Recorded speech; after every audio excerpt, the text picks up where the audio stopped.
And here we are, everybody, both, of course, facing elimination in the DreamHack Open Fall. If anybody here fails, the dream of the main event at the end of the year is probably over, except if they grind all 3 regional Open Cups and win the winter season, which is a little unlikely. In the upper left of Tidehunters, it is the infamous Raider Laming Orc, it's Guagua. Oops. And that's the wrong intro, everybody. But anyway, on the other side, the intro you saw already is 15 Sway with Night Elf, the hottest star in the Chinese scene at the moment.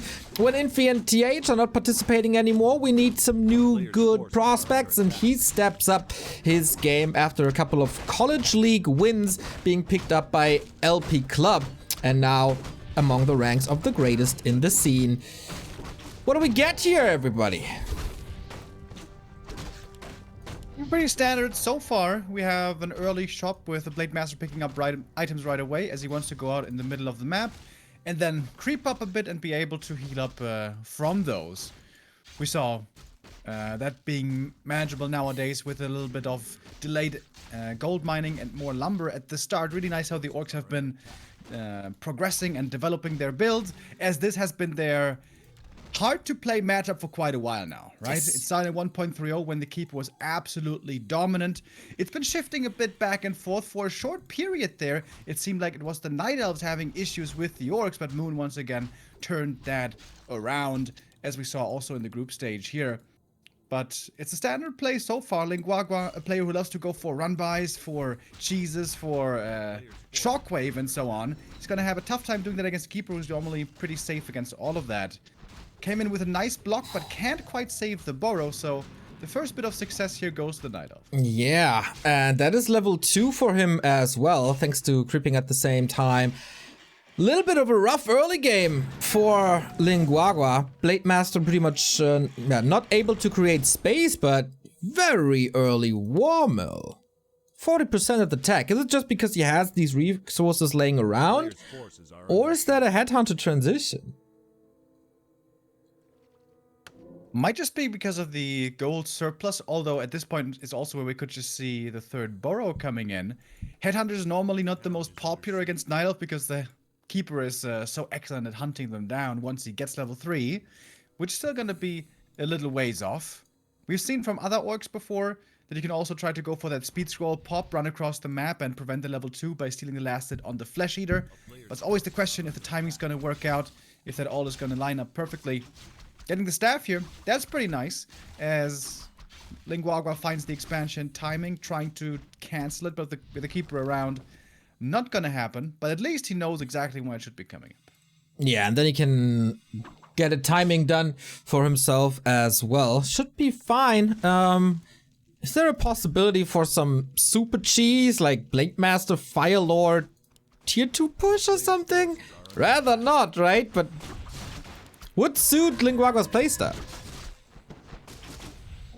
Yeah, it's always a possibility with him, although so far it's looking pretty standard by him. The thing is, if you play standard, if you play it clean, Orc can definitely have a really good chance if they don't fall behind, and so far he has it. In fact, First Blood does go to Guagua, takes out the Archer, would love to get the last hit steal here as well, doesn't quite manage to get that one, goes to the Keeper, who finds some really nice items. And Blade Master's looking jealously at the inventory of the Keeper. Yeah, maybe they should trade, like some peaceful time for the Keeper against the inventory that the Blade then gets, but he's able to steal the last hit, and that is level 2 for the Blade Master, not too shabby at all. And we see there is no such thing as a Tavern Hero, it's the good old Shadow Hunter, it's a Spirit Lodge. Guagua not going too far away of the norm, and plays a little bit like happy in the way that he goes to the marketplace, gets the claw, so now he has good damage as well. He buys the claw instead of making the burrow right away. So the third burrow here is quite delayed. Remember when he made the War Mill early? Could have gone for the next burrow instead. This now means that he can't go for the third grunt. So he's stuck on 2 grunts for a long time. Seems like a bit of an iffy build. Normally you want to get that third grunt out early so that the Shadowhunter can creep very quickly right away when he comes out. With only 2 grunts, it's going to be a little bit harder, but I guess the Serpent Wards are going to help out there. Oh yeah, they usually always do. But not a perfect start, I guess. The expo is coming up. Shadowhunters creeping is going to be delayed, and with the Shadowhunters creeping delayed, the push is also delayed, at least the big push. But he's making up for that by playing a little focus-esque here. Just using the Blade Master. And now he's able to create some space, but for how long? Damage is good. Do we have Sentinel? No, but reveal! From happy to focus to fly in losing the Blade Master. He's trying to creep, but the claw on the keeper! 29 HP. Living the dangerous life here. Oh boy. Trusting there in the staff. Getting really good usage out of that item. Oh, getting found in the middle. Heal staff cancel. Blade Master, where are you going? Oh my god, if there was another dust, that could have been scary. And now it's going to be 15 Sway's time to put on the aggression. He wants to look for some kills here, ideally. Shadowhunter, however, is level 2 already. And the Keeper not yet 3. Looking like a pretty even game here so far. Yeah, so far you're right. Interesting by 15 Sway that he goes Bouncing Glaives over Sentinel upgrade for the Huns. Something we rarely see, like Bouncing Glaives, not a high priority upgrade usually for Night Elves. That could have gotten him the kill here, but okay, a little bit more damage. Also, not to be underestimated. Second attempt for Guagua to creep this one. Still a hard cam. Blade Master still hurt. Did he get something from the shop? Can he get the last hit? Not really. Big one goes to the Orc and the item as well. Ring of Regen. What a blessing at this very moment in the game. It's always valuable in the Blade Master. It's always going to be taking some chip damage from glaive bounces, from acid bomb, from anything. So this little bit of healing over time is going to come in handy. You know how the Night Elves always plant an Ancient Protector close to the base of the Orcs? Well, Guagua is picking up on that and goes a little bit Taker style. Watchtower close to the expansion. He's had enough of these pesky APs. Remember that one against Moon on Concealed that caused him so much trouble? Well, he's trying to do that now himself, but unfortunately the Watchtower is not a walk tower, so he can't really move towards the expansion. It's a really cool position though. There's only a little bit of stretch of land over there. You can put a Watchtower there. It wouldn't be enough space for an AP, I think. I've never seen that before. Also, it's hard to see. There's like the tree line that obstructs vision. Pretty cool. Thing is, if you don't have reinforced defenses, those papers are in fact made, those towers are in fact made out of paper. But he is going for it pretty early. Reinforced defenses coming in, which means grunt upgrades are going to be lacking a bit. We have one armor upgrade already, but not the second one. Also no upgrades on the Shaman, so the timing is a little off, but he's leapfrogging forward. Cool cheeses. I wasn't that far off with the Firelord Tower prediction. Just a Firelord. Reveals the tower before reinforced defenses is finished. Oh, this is a big move. Is he gonna get the cancel? Maybe not. Shadowhunter is coming in. He's level 3. And this is looking like a pretty good timing for the Orc. Forces the TP out right away. Keeps the tower standing. Takes out the Hunters as well. Wait a minute. Okay, Lightning Shield still doing some damage. Archers are hurt as well. Serpent Wards and Towers, great weapons against the Huns. And now Reinforced Defenses is finished, and how do you deal with these now? The Ancient of War is in a good position here, though. The Archers now need to snipe out the Serpent Wards as quickly as possible.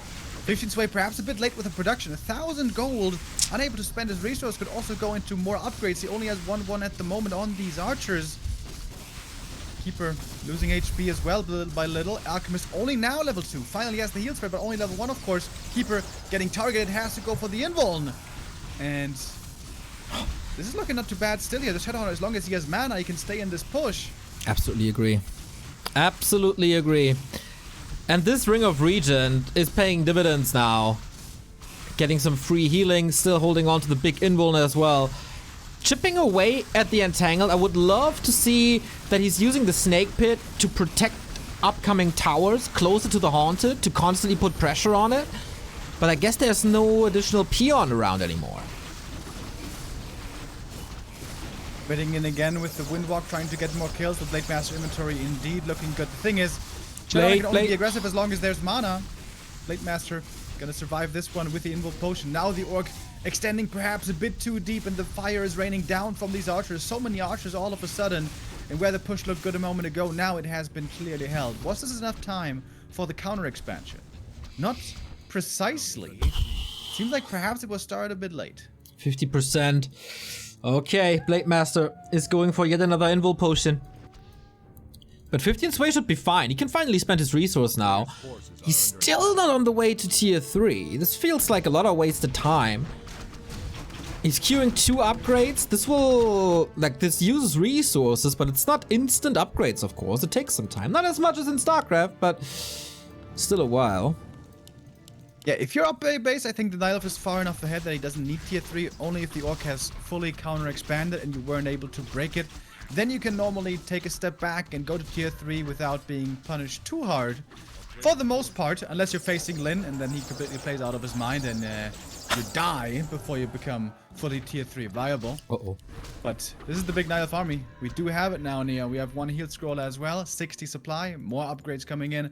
Only thing that's lacking here is mana on 15 Sway. Doesn't have many spells available on his heroes, but here we go. Make it or break it. Guagua has to hold right now. Everything is so hurt already, and there's more acid bomb coming. Blade Master has to carry big time. Dispels basically the lightning shield with the invuln potion. Grunts are about to fall. There was a little bit of healing. He's going for the heroes. Get out of my front yard! But the Blade Master is about to drop. He does. Alchemist saves himself. There's still a TP, there's still a heal scroll. Guagua is firing away at this Alchemist. Heal scroll saves him. Level 3 provides a little bit of HP as well. So the second hero supporter is safe. And everything but safe is now Guagua's expansion. Yeah, the counterattack here doing crazy damage.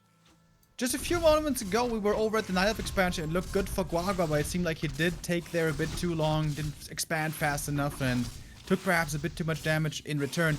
When he decided to dive past the Ancient of War, maybe that was that overextension that cost him here the game. Sometimes we see that players, you know, being very eager to keep on fighting where they have traded very well up until a point, and then they go a bit too deep. I think that's what we saw here as well, as the Alchemist is going to come back from the main soon with more mana for more heal spray. And 1 Grunt and 4 Shaman only left in terms of army, as Guagua is going to be dropping map 1. Yeah, pretty much for sure. If there's not 700 crits in a row, I think this game is over, despite the lack of tier 3, right? It's only halfway there now. Not giving a high priority to marksmanship in tier 3, as almost every other Night Elf does these days. 15 Sway with a little bit of his own spin to the matchup. Yeah, again, it's probably timing dependent. If the Orc is stable on 2 bases, that's when you're gonna go tier 3. Otherwise, you don't really need it that early. But for that ultra late game, you do want to have it. But we didn't even get there this time. The early game, and that's the shame here, the early game for Guagua honestly was really solid. But in the mid game, then he gave it away. It's really easy to lose control against the Keeper, to fall behind. And then playing from behind against the Keeper is so damn hard to do. Gives up the expansion. Guagua is still gonna try his best here, trying to still fight on 1 base. But that is gonna be tough to accomplish against now 77 supply. Yeah, but we see the LGG fighting spirit, right? We've seen this before also in like Orc mirror matches versus Lin, where he basically only gives up when his last building is getting destroyed. So it's no infi here. Oh, Boots of Kel'Thalas, that's some nice extra damage. But he's still up against 2 bases, tier 3 Night Elf. Podem coming in. Looking absolutely excellent. 77 supply, 2 upgrades as well. And he's getting caught on the high ground. No tower support here. Fast reinforcements, okay. But these archers have 6 armor now. And soon to be more damage. More and more damage. That's the great thing about this strategy in this matchup for Night Elf. It's just so easy to transition into more and more upgrades. You start off with Hunts, which are great early, then you go into Archers, which have great damage, and you go tier 3, more damage, more damage, more damage. And you can see that damage reflected on the Grunts. Yep. They're going down pretty quickly over here. Level 2 heal wave trying its best to keep them alive. A few nice heals. Lightning shields in the back. And 15 Sway didn't bring Wisps into this fight. A bit of an oversight, but he can afford that. with how far enough ahead he is. Yeah, maybe he felt a little too sure himself. Blade Master again disabled, has nothing in the inventory to save him. Grunts are keep on outfalling here. Level 5, Keeper of the Grove. And man, these grunts are supposed to tank, but all they do is fall. Yeah, pretty much no grunts left anymore, and the Blade Master, despite his great items, is gonna fall a second time, marking the GG. And 1-0 for 15 Sway. Damn. And you got a feel for Guagua here. It seems like he's good in most matchups. He's really good against Undead, against Human, in Mirror, but against Night Elf, it seems to be where he struggles the most. And he drew a Night Elf in his first match and now gets another one. So I guess that's the nature of competition and tournaments, is that, you know, anything can happen. And now he has to overcome the one matchup that gives him the most trouble. I saw some good things here in that game, but obviously 15 Sway right now is one of the guys that's looking the most promising in the Asia region, and he delivers yet again.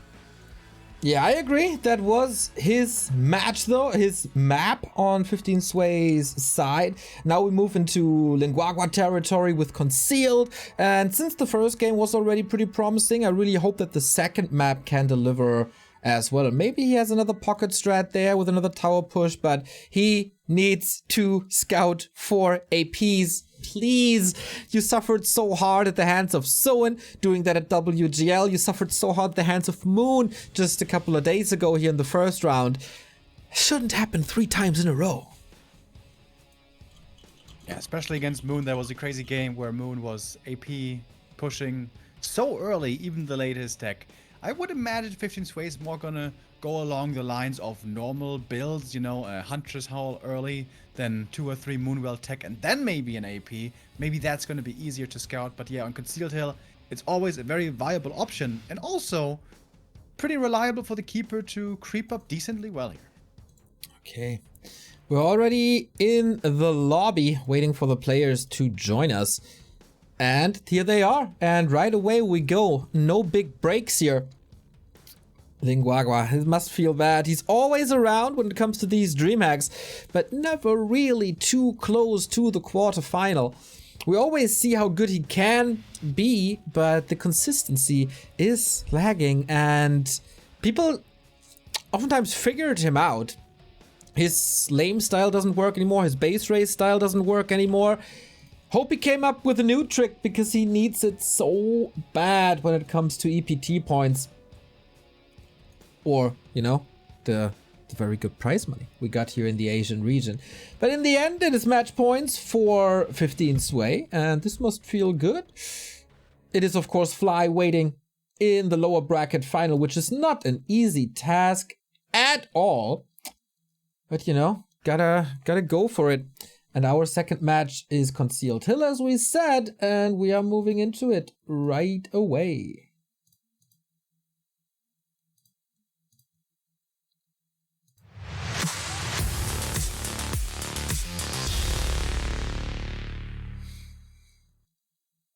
There we go, Guagua starting in the yellow upper right of his very map. And 15 Sway with the lead at match points, bottom left. Now, I think Todd perfectly pointed out Guagua has been struggling in this matchup for a bit now. We have been seeing some Farseer as of late. Oh, there he is again. All right, you know, if you struggle, if you need something new to brighten your day, why not illuminate yourself with a bit of Farsight? Yeah, we've seen this from, was it Lin or Focus? It was Focus, right, on CH? Yeah, on this map. Yeah. And he played that very, very well against Lawlight. But to be honest, that is not really a game that we can use here as material for this matchup, because Lawlight tried to tier 3 rush Chimeras. What do you mean that's not a normal strategy, Neo? I see that on ladder all the time. You do? I mean, I wish I did. Not really. Playing one-base chims into fiends, please, Night Elves. I encourage you very much. Please try to do that. No, it was, of course, a very unconventional game indeed. Seeing the Farseers, perhaps Lawlight expected some Headhunters as well. He didn't go into Dryads, trying not to get countered by Headhunters, but it was not really Headhunters at all, or hardly any. So he went for pure Archers with the Panda second, but lost that Panda, lost the Expo, and things quickly spiraled out of control. But yeah, it's fun to see the Intelligence Hero now making more and more of a presence again in this matchup. And it's really, I think, amazing to see how much of an impact Lin's strategies have. Lin plays it once, and suddenly it's springing up everywhere. Lin, the old influencer, like to see that. And he's trying to create some space now, as he did with the Blade Master before. Gotta pay attention to the wolves and not donate them away. If you donate them away, try to get them with wisps, so at least it costs a little bit for the Night Elf. And here we go, Summon War on CH. Is this one trapped? This looks a little wonky, but no, of course not. 4 Treants against 2 wolves. That's an unfair fight. I'm surprised that 15 Sway didn't creep both camps at the same time. You can do that, you know, when the keeper hops out, go for the green camp right away. Having seen a Farseer at the beginning, maybe you should have done this. And also defending now without Entangle. Very painful. The Grunt is going to be able to come in and out, but wants to do it with Treants. And the juggling so far has looked pretty good. Farseer got only 1... Wait a minute, what's that experience? 20 XP? Treant. Ah, 1 Treant. Yeah, true. I was like, Archer half? That doesn't make sense. Yeah, Treant. Yeah, you know, he got rid of half the HP of the Archer. That should give a little XP too, right? It was a war, he learned something. He sure did. You know, he improved his staff combat skills from level 1 to level 2, so now maybe he's gonna miss fewer times. Just like in Diablo. You see, Neo, even though I'd never played Diablo 2, I still know about the memes. God damn. You're getting ready for Diablo 2 Resurrected? Bust out that old sorceress again? Oh man, that Frost Orb is gonna be all mine. And Blink, everything. Yeah, for sure. Getting that nostalgia drip. Juicy. Yeah, using my time on 750 billion Baal runs again. Can't wait. Yeah, that's the thing about that game. It's just always playing the campaign over and over, right? There's not like rifts or anything. Well, you just do one end boss at the end, and then there's like uber bosses at the end. All right, you just have to play for 2 years, and then you finally get a Stone of Jordan, and then it was all worth it. Yeah, of course. Some people still try to get that stone from their first run of the initial Diablo, but never give up the grind, you know? Absolutely. Just like we do here with the casting grind. It's been going for quite a while. We've had amazing matches. 15 Sway now creeping up the natural here pretty easily. Normally the Farseer, that's the thing we saw from Lin, right? He played the Farseer super aggressive, sacrificed his own progress, and made sure that the Keeper never got level 3 quickly. But now he did. Keeper is level 3, and we all know what that means. Level 2 Entangle gonna be a huge threat to the Orc. But it's gonna be a very unconventional Orc game. It's the TC second, it's double bestiary, and I'm smelling some Shockwave and Raider Lane, boys. Yeah, back to what made him so successful, back to what made him rise up to that tier 2 of Chinese WarCraft. From the caster desk into the middle of the biggest tournament, or one of the biggest tournaments we got in the region. But 15 Sway is super ready and expecting this, and counters this with an unusual Panda, no Alchemist. There's the same strat that Lola had played, basically, but he's facing a different approach from the opponent here. Keeper did go Treants level 2, by the way, to help a bit with creeping, but honestly, it was only for the single merchant camp, which isn't that hard to take in the first place. I feel like Entangle might have been better, but we'll see about that later. In any case, it's gonna be hard for Guagua to deal with his Keeper. You need normally some Dispel, right, to deal with a Keeper. He has none. No Shaman, no Walkers, nothing. That sounds like it's not enough, but we'll see. Maybe Shockwave just deals with them with good AoE, but at the moment there's no Shockwave as the TC is still level 1 and has to get out of there. Rock Golem still alive, trying to get the kill here, or at least the staff out, and he has Ensnare, but is there another one in time? Don't think so. No Storm either. That was an easy way out. Tree of Life over in the south at the gold mine hasn't entangled yet. That tree could be killed, maybe. With 2 raiders, with 3 raiders, you're gonna have some good siege damage. But now we have more Wind Riders coming into play once again. And 15 Sway is kind of out of position. The Keeper's walking over, but the rest of the army is super far away. The Panda doesn't have a TP. Oh, wait a minute. This could be a successful snipe right here. That is, of course, his big forte. We don't have a decision yet if it's Stomp or Shockwave. Could still be both. Is it level 2 Wolves? Huh. Interesting decision. Chain Lightning, very, very good against repairing Wisps. Grenades, Breath of Fire comes in. Panda, not yet level 3, not really close either. Stomp, focus on the Keepers. Probably gonna have to TP out here in a moment. And Snare again. TP gonna come through, but that exposes this Tree of Life, which might be in trouble now. Wisps have to come in for the repair quickly, and 15 Sway over to the Expo again, but this is definitely gonna work. He's gonna get the tree. Remo, what's this army? 2 Raiders, 3 Wyvern? When do you ever see that? Early expansion kill without a counter expansion on the Orc side. This wild Orc plays. And that Panda is dead. Nope. Ah, never mind. There's a staff. We still forget all these years later, eh? The Keeper is dead, though. Yeah. And Snare on cooldown at the moment, but Chain Lightning, there we go. Gets that kill. 1 Wind Rider goes down. A lot of experience for the Panda. 1 Grunt also close to falling. Some Wolves getting dispelled. And there it is. Panda reaches level 3. And this game is getting quickly quite wild. Yeah, once these Wyvern are in range of the Dryads, they of course fall super quick. And at the Stomp, this might be a triple kill right here. 1, 2, 3. Oh, quad maybe. Can he reach? Yep. Ay, ay, ay, ay, ay, ay, ay.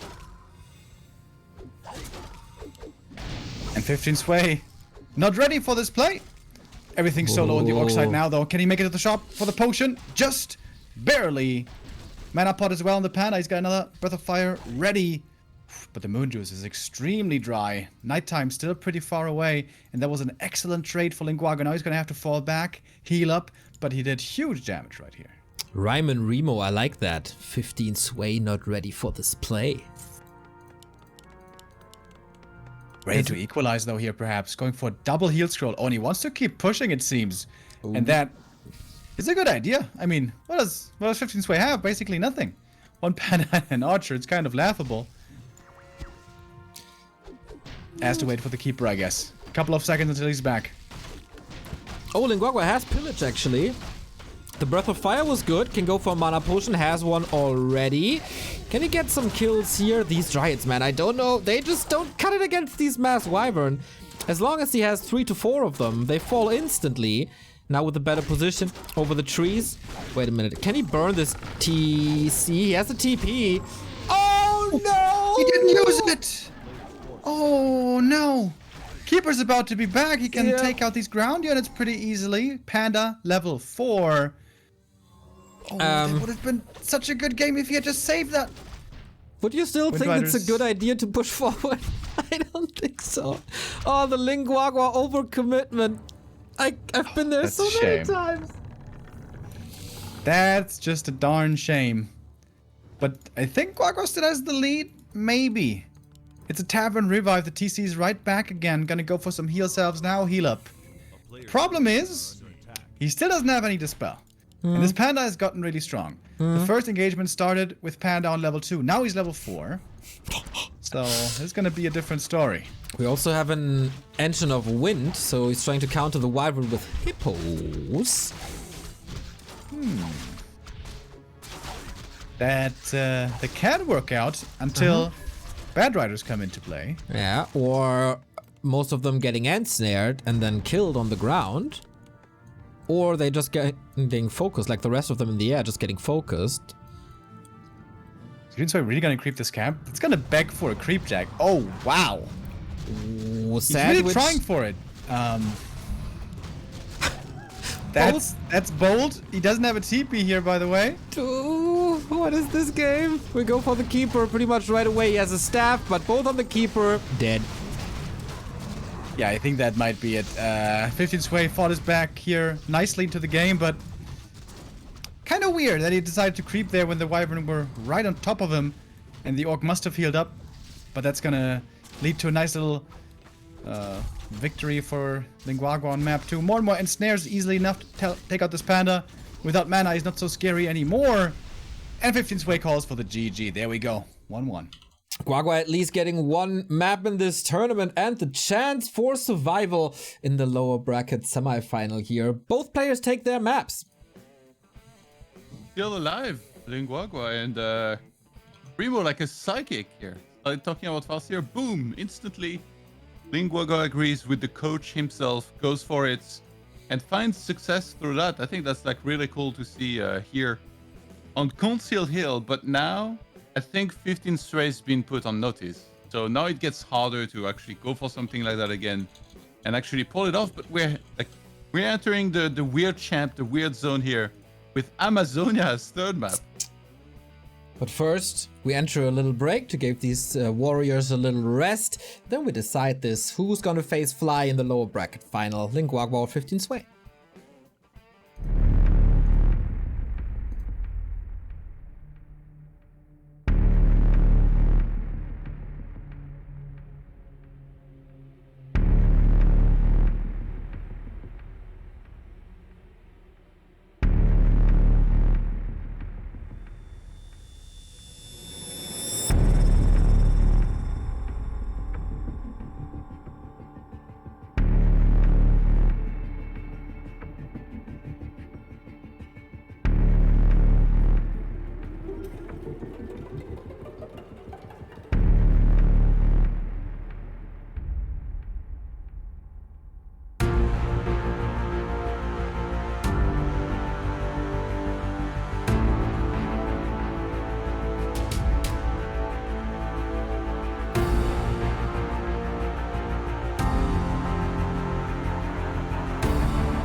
Decision time, everybody. 15 Sway or Guagua, the loser of this map, will be eliminated from DreamHack Open Fall in the Asian region.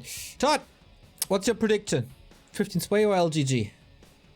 I think 15 Sway should still be the favorite here. I'm sorry, Neo, but Yeah, he had like the one little Fossier build, pulled it off somehow. Not before it almost turning into a nightmare here when he almost overextended.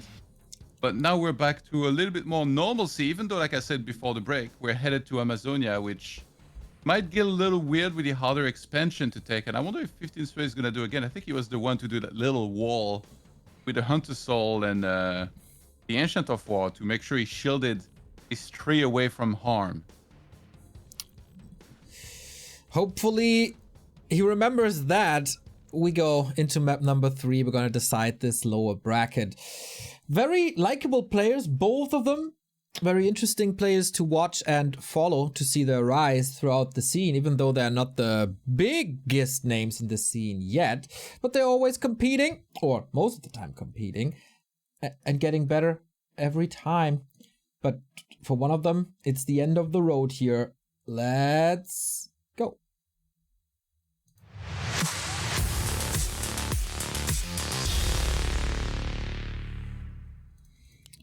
Amazonia calls, getting rainy. Remo, you got your coat and your umbrella?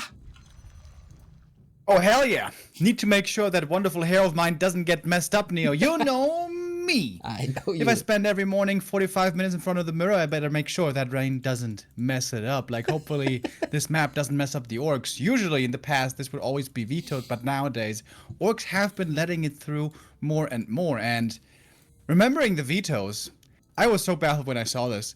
Guagua left AZ in the pool and vetoed not Tidehunters, not Autumn Leaves. Well, he did veto Autumn Leaves, but also Northern Isles. Northern Isles. He vetoed Northern Isles over AZ, which I find a bit crazy, but he must have his reasons, and we'll figure out what those are.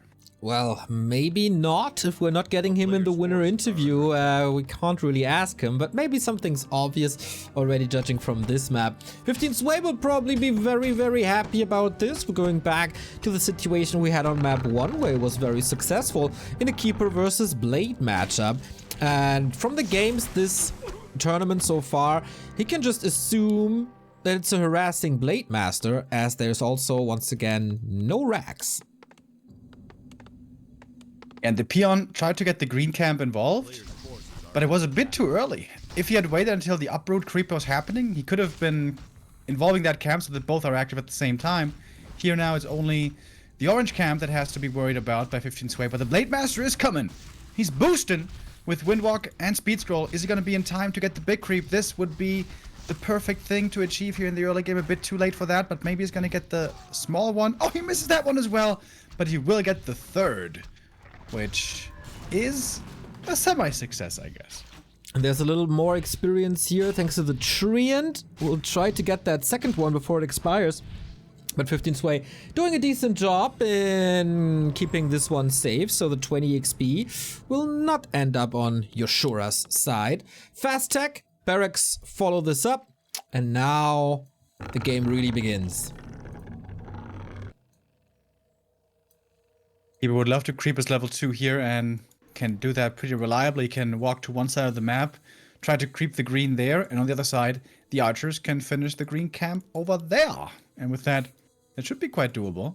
But I guess at the moment he's even thinking about threatening some burrows.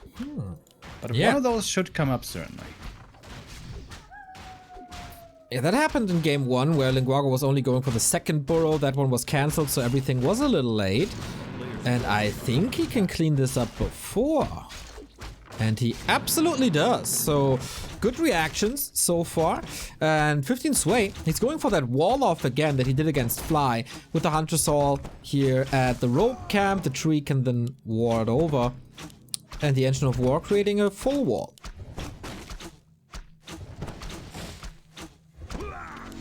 Not walled at the moment though. Blade Master could try to cancel this tree, but there's always Entangle to be considered, so very unlikely to be working out. As the Keeper finally got level 2. When we saw 15 Sway here playing against Fly, he had way too slow of progress considering the map. So this time he's going to try to get level 3 faster. And there's always a scary time for the Orc. You can't bring the grunts out on the map. They're just going to die. So it's going to be all up to the Blade Master here to be effective. And he managed to do that. Nice, and goes Mirror Image 2 to dash out of these entangles.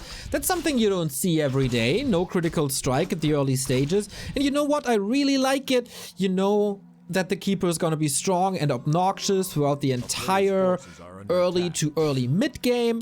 And you need that time that the Blade Master creates for your second hero and to put some use to the grunts. And you don't really fight in an open battlefield anyway. This is where crit becomes strong. So why not go this as a second spell on this map? And if he had had a dust, that would have been so swag.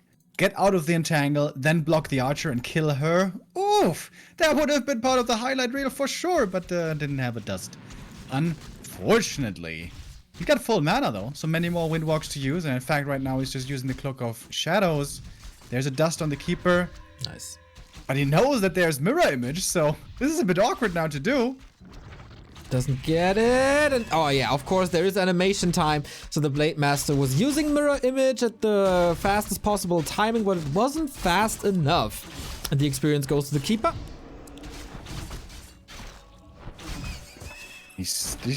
Not sure if he stole that one. I think so.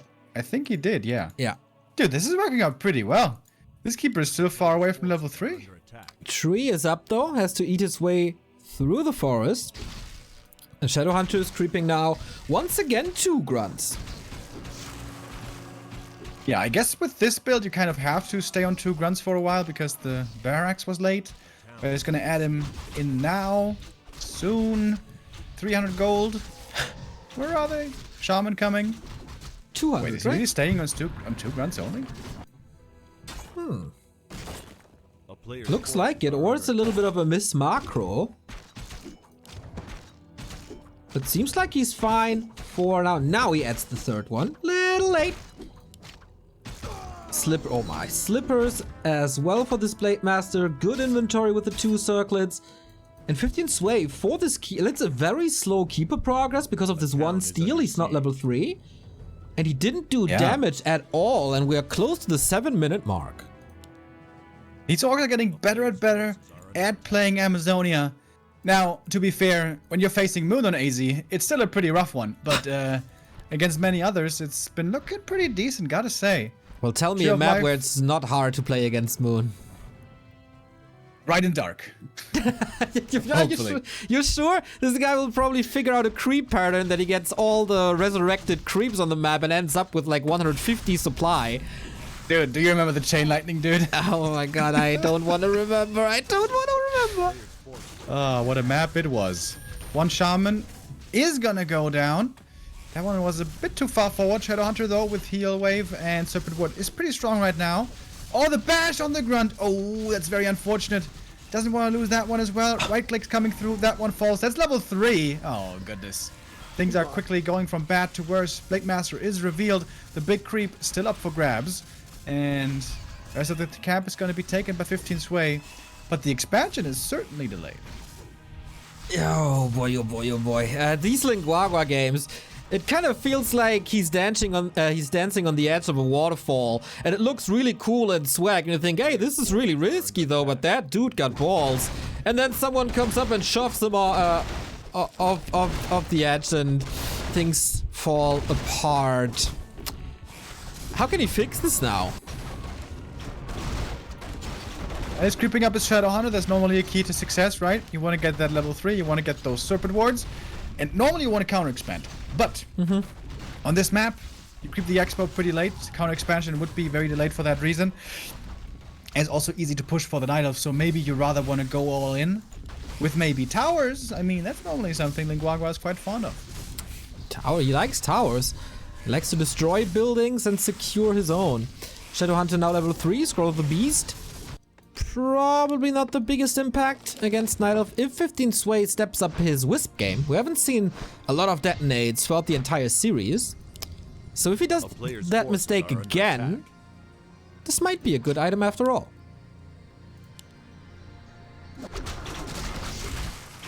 Yeah, we'll see about that. Both players here now going for the Expo and creeping continues. If this Orc expansion does come up, it's not looking bad at all for Guagua. This should, however, ideally be scouted. There is one Wisp walking across. Could also be using a reveal. Alchemist experience so far not looking the greatest, but he might even get level 3 here from this camp. Yes, indeed he will. And there we go. Now he's going to have the level 2 heal spray. Now he's transitioning into archers and getting ready for the late game. Close to level 3 Blade Master, then we will probably finally see Critical Strike. Or could also be Windwalk Backstab. But yeah, more creeping, gathering up. Reinforced defenses coming. Apart from that, no big techs. And again, a very late tier 3 by 15 Sway. It's just not up at his priority list at all. Sending over the archers and the treants towards the natural. Never mind, just the treants. That should not be enough for a cancel. It seems like 15 Sway definitely had a window there to get the cancel of the Expo, but didn't try to go for it. Now we see a base pressure coming into both mains. And now we see the split. Archers over towards the Expo. This is something that Moon did before brilliantly against Lin on Last Refuge. Pretty sure he took that out of his playbook. And so much pressure right now on the Orc. Reinforced defenses finishes just barely in time. One Burrow, however, has fallen. But most importantly, expansion was cancelled. And now 15 Sway is looking pretty again. Yeah, he got his objective, the one he wanted. If you get an extra Burrow, that's super nice. But that's just a cherry on top. But he's just, I was about to say, deciding to stay here. Not really. Lightning Shield on the Alchemist, as this guy can't be Shadow Melted to cancel Lightning Shield after the TP, but moves it away pretty swiftly. And now, Expo up, double mining, double Engine of War, and it should just be seconds away from the tech. He's floating 1,000 gold again. Yeah, being a bit greedy over here. Once again, because the Orc doesn't have an expansion, he doesn't need tier 3, but he could still go for it if he wants. But perhaps the safer place is to pump out mass units right now, buy scrolls, and get ready for the counterattack, which is coming. Treants again at this Expo. And this time they're here very early. Not only did this reduce the income of Guagua, it's also got him supply blocked at 46. And this is the perfect timing for 15 Sway to just run away in supply. He's already at 60. Scroll of the Beast coming in, and yes, there is a lack of wisps again. Protection Scroll, he seems to value that real high, but the focus fire on the only +1 grunts, looking really good. Yeah, the gold mine is right there. He could bring some wisps in from there, but would of course cost him some gold to do that. Maybe 15 Sway feels he's going to be able to hold that even without wisp detonate. Scroll of the Beast lasts 45 seconds, so gonna be running out kind of soon. Good kiting by 15 Sway, not losing too much yet. Mostly Huntresses, while the archers in the back remain safe. And now he's retreated to the main with the support of Moonwells right at his back. And this way he's gonna take that fight. Realizing also that Scroll of the Beast is about to run out. But so far it's been decent trades for Guagua. Now with the home turf advantage for the Night Elves, but is there even such thing? Moonwell's super dry. No shop in range at all. It's here over at the lab. And Guagua is seemingly happy with the time he bought, but he didn't set up another expansion. Does he not know about all good things come in threes? Yeah, that's one of the benefits here of this small map. The Keeper can just keep summoning treants over and over. They're going to arrive there quickly thanks to Nature's Blessing, because he did research Nature's Blessing. That's very nice of him. Very early as well. At the first harass at the expansion, he already had that. And you know what he also got? 3 Engines of War. Yeah, why not? Sometimes you're going to be floating a bit of gold, especially him in this game. He's been sitting at 1,000 for quite a while. So if you can't spend it, just make more production buildings. That does help out. Gold looking good. Lumber still looking decent. Upgrades on the hunts now pretty damn good. 2-1. Connects with the acid bomb at the beginning of the fight. And now it's such a huge advantage for the Night Elf. 16 supply ahead. Going to take out a grunt here pretty damn quickly. It's so hard to connect properly with the damage for the Orc, especially of course with how far behind it is in supply. And this is not looking good for Guagua. Yeah, he's at 50 and he's trying his very, very best, but there's still so much mana on the Night Elf side. Reinforcements are kicking in even faster than usual. Even Wisps are coming in, and that gets rid of the last bit of mana here. Never really able to connect to the Shaman. That positioning of Guagua I really like, and he puts in some good damage on Hunts, but Hunts are only the buffer units. They create the space for archers, they do the damage, and the grunts really, really don't like the arrows. Uh-oh, Blade. Invul Potion gonna keep him safe for a bit longer, but now we have the double level 4 level up for the Night Elf. Okay, making those heroes even stronger. Blade Master retreating towards the right. He's almost level 4 as well. The only one lacking that level 4 so far, which would be crit level 2 for him in that case. Couple of losses here being suffered by 15 Sway, certainly, but he can reproduce so much easier than his opponent. He still has that triple Agent of War, can pump out like crazy. So that a bit of gold, replenishment potion, clarity, and then I think it's time to go again. I think so too, man. This triple Engine of War, I like it more and more, especially when you are getting attacked. How long does it take to build an archer? It always feels like 2 seconds. And then you kill one archer. It's like an archer hydra. You kill one and 3 new archers are there already. And they are now tier 2 fully upgraded as well. 2-2. That second armor upgrade really does help quite a bit to keep those archers alive more. The Blade Master usually will try to run to the back and try to crit them away quickly, but with 4 armor, that is not so quickly doable. But 15 Sway trying again. Down now by 29 supply. Hey, that's a lot of supply. And we all know that it doesn't lie. Blade Master's trying his absolute best. There's not even too many targets where you can put Lightning Shield on. We've seen it. We've seen Stormy Times the past couple of days with lots of Lightning Shield doing lots of AoE damage. But this is mostly single target and front row. Hero kill is also pretty much impossible against the super tanky Alchemist. And this Keeper always has a TP. Nice saves by 15 Sway. A lot of stuff is hurt, but nothing really dies. Or not too much really dies. I think Guagua gonna boost out again. It was a great trade for him, actually. He took out 15 supply right there, didn't lose too much of his own, but the expansion is still far from finished. And If he can hold one more time, though, maybe this is still doable. It seems like for the last couple of minutes, he was just gonna get broken every single time, but he keeps on holding on. I don't think there were scrolls involved in that fight, so 15 Sway still, while producing 300 at the same time, still 700 gold to spend. And not only did Guagua have a Scroll of the Beast, 15 Sway got one as well. And on Archers and Hunts, that is terrible, terrible damage. Just looking for the rock chunks right now to make that reference perfect. Expansion here gonna serve as rock chunks. This one is gonna be taken out here. It's too much damage. No way they can repair against this one, right? Right? Maybe there is? Now He's committing hard for the Great Hall kill, and it shall be going down. TP out. Oof, almost miscalculating this one, but he does get the kill with only 1 Huntress falling. Yeah, with so many Hunts and Archers killing the Great Hall, it's child's play, especially when you have a backup Scroll of the Beast to use. Is it finally time for staff? Okay, got 1 staff. And Guagua doesn't really get a lot better. He's trying the Great Hall for the 4th time. But the gold difference is just so high. 15 Sway producing 5 units at the same time. That's not something you see every day. Yeah, this Triple Agent of War really has worked out quite well indeed. Alchemist now full mana, gonna have a lot of heal spray to throw in here. The front line, pretty tiny now. Only the Blade Master and what is now 3 grunts. Oh, this time the Wisps are there right away against the Lightning Shield. I like that. And the Blade was into Invuln again.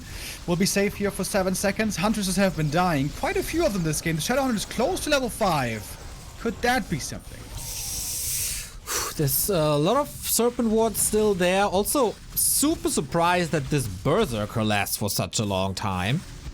He's been in this game for, what, 7 minutes or something? Usually they die very, very quickly because of the big reward they get in experience. Gotta say, this Lionhorn of Stormwind is helping out Guagua quite a bit. But for how much longer? Another push is coming. 73 supply. Alright, is it time to close out this game. 15 Sway has been holding on very valiantly. Time and time again. Did I say 15 Sway? I meant Guagua, of course. But now we have 1 scroll, 2 scrolls, could be 3 scrolls. I think that's what he's going for. Well, technically, Remo, there's a Scroll of the Beast, so it is 3 scrolls already. Actually. There we go. Make it 4. Make it 4. How is he supposed to hold this? I know you reference 300 a lot, and this is kind of what it feels like right now. You know, they fought valiantly at Thermopylae, but in the end they died. Yeah. It did prove that even a god king can bleed, but victory was not theirs. TP out again. 15 Sway. I think he's enjoying this game. I certainly know I would be. Whenever there's a game where you're so sure that you can't lose, why are you staying a bit longer? You know, it's a fun experience. I can't really see a smile on his face yet. But yeah, this is just rinse and repeat. This is kind of easy. You don't have to adjust too much. You just build archers and hunts and archers and hunts. You don't have to learn any new hotkeys for like lores or something. It's just the same old. And he absolutely refuses to go tier 3. Which kind of mind-boggling and irritates me a little. But man, success on his side. The thing he has to pay attention to most here is the Lightning Shield to have Wisps in position. And this time he is bringing the Wisp, detonating a lot of them on the Shadow Hunter, on the Shaman. Blade in the back again, looking for some kills. And some of these Lightning Shields do connect, but also exposing the Shaman a bit here. Some of them going down. And of course, again, these losses much easier to recover for the Night Elf. We saw a huge heal scroll right there. GG is called. That Scroll of the Beast was never even needed.